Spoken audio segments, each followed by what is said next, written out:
Halo guys, apa kabar semuanya? Selamat pagi. Selamat datang di Kopi Seruput Kripto. Yeah. Bentar ya, kita ngopi dulu nih. Seruput dulu bentar. Emang mantap kopiku. Oke, kita mulai dengan fundamental analysis. Apa yang terjadi di sekitar dunia kita, oke? Kita masih tahu Rusia dan Ukraine masih memanas. Sekarang lihat, Rusia target full control of South di South. Jadinya mereka masih bersetegangan, masih perang terus merebut daerah.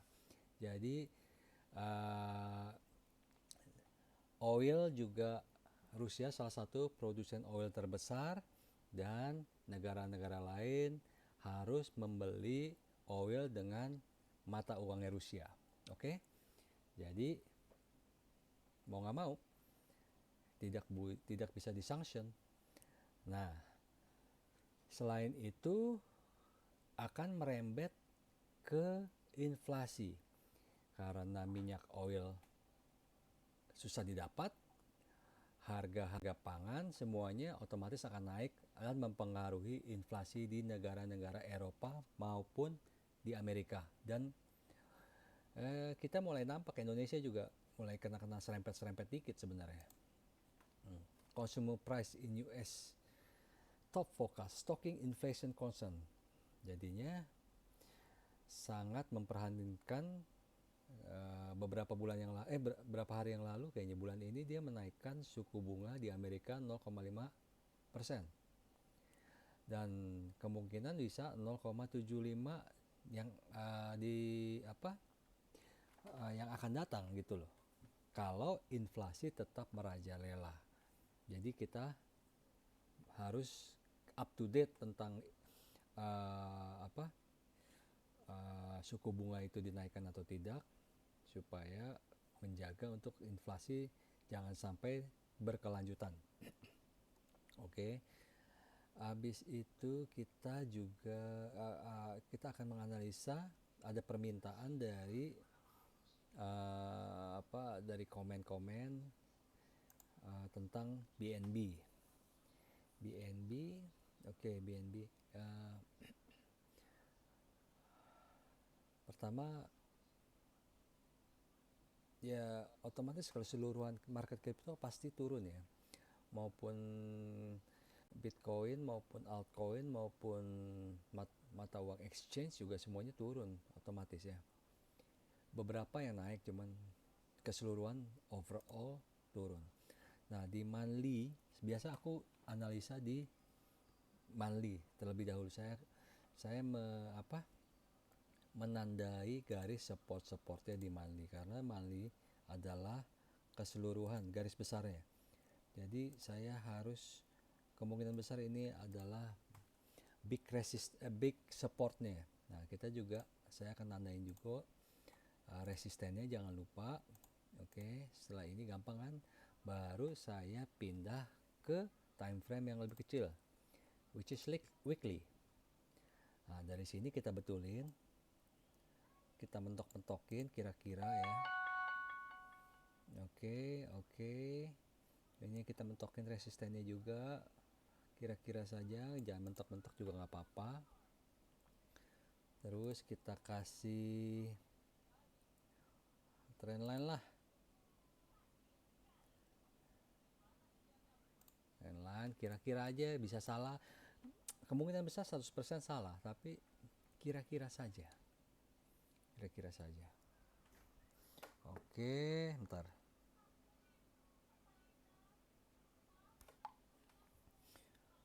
Oke, this is BNB. Baru saya akan pindah ke time frame yang lebih kecil, daily.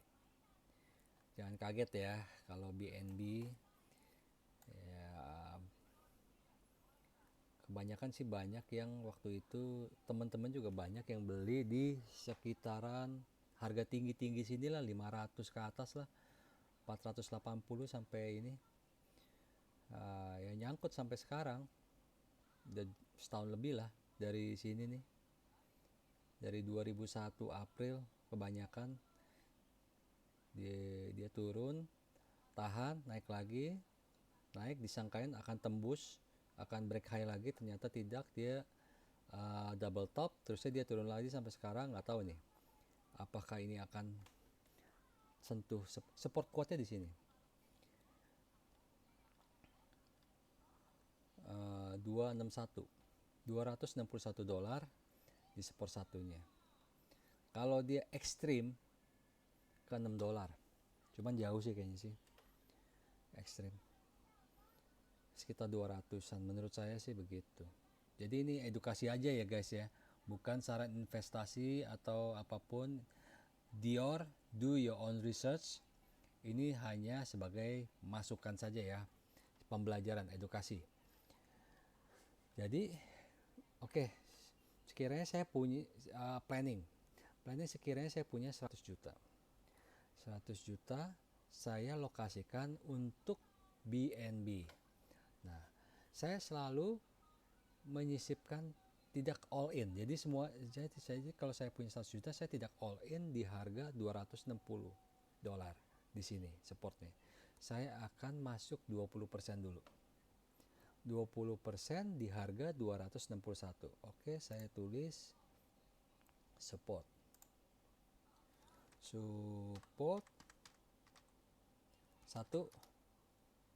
20%. Warna saya ganti jadi kuning lah ya, emerald lah ya, ikutin. Nah,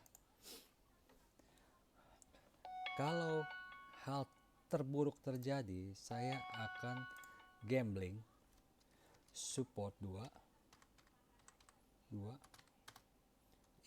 sama dengan sama dengan 20% lagi.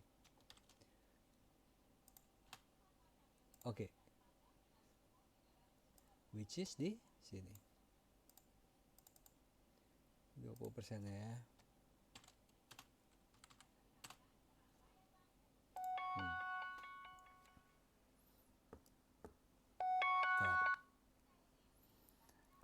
Ada email, ada SMS masuk sebentar.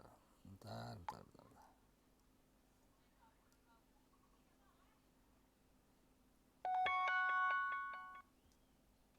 Oke. Setelah itu, gimana bang kalau market nih nggak sentuh harga ini? Ya udah, nggak usah masuk. Dana masih 100% di tangan Anda, tangan saya. 100% masih di tangan saya. Kalau misalnya saya marketnya ke 265, saya beli 20% dari 100 juta. Jadi 20 juta saya masuk ke 265. Di harga 265.000 spot pertama. Habis itu saya diem. Gimana bang kalau dari 265 terusnya dia terbang ke atas? Ya udah, investasi saya 265 dalam jumlah 2 juta di BNB. Selebihnya gimana bang? Selebihnya saya cari koin-koin lain yang punya potensi. Banyak kok. Di masa-masa sekarang banyak kok. Jadinya. Nah, gimana kalau harga naik terus? Harga turun, tapi nggak nyentuh support 2-nya? Ya nggak apa-apa. Dananya cuma kepake 20%, 220 juta. Yang 100 yang sisanya ya Anda simpan di kantong. Anda keluarkan 20% lagi kalau marketnya turun menyentuh support kedua. Baru 20% saya investasi lagi. Saya mendapatkan koin yang lebih banyak, harga yang lebih murah. Nah, kalau setelah support pertama ternyata dia rebound dan naik terus, ya sudah, 20% bisa menjadi berapa coba? Berapa persen? Ratusan persen bos. Lebih dari cukup lah. Jadi kalau saya nggak short, bukan typical short term trader. Saya itu di mana peluang lebih ke jangka panjang lah ibaratnya. Saya bisa hold sampai tahunan. Big money-nya itu tahunan. Kalau yang small money-nya itu cuman trader biasa lah, scalping. Saya nggak suka kayak gitu. bukan nggak bisa profit, bisa, cuman uang receh, kurang bagus menurut saya. Capek di mentalnya, capek di kalau lossnya, capek tenaga, capek pikiran, capek waktu. Jadi saya nggak mau, saya tunggu di harga support, ketentu harga support saya beli, saya tinggal, saya tanam 5 tahun ke depan, saya lihat antara habis atau untung banyak, gitu aja. Simple, investing itu simple. Jadi menurut saya BNB saya akan beli di harga 265an, 20% dari dana yang saya alokasikan untuk BNB strategi. Oke, semoga bermanfaat, semoga ini bisa menjadi pemasukan, semoga Anda bisa cuan di masa depannya, bisa untung banyak. Dan karena cuma market coin ini cuman baru 1 dekade, 10 tahun, dari 2000 berapa, umurnya itu masih panjang. Jadi kemungkinan besar harganya masih bisa naik. Oke, sampai sini dulu. Semoga bermanfaat. Jangan lupa di subscribe, di komen, di like, komen kalau ada masukan tolong di share. Terima kasih, sekian dulu, bye.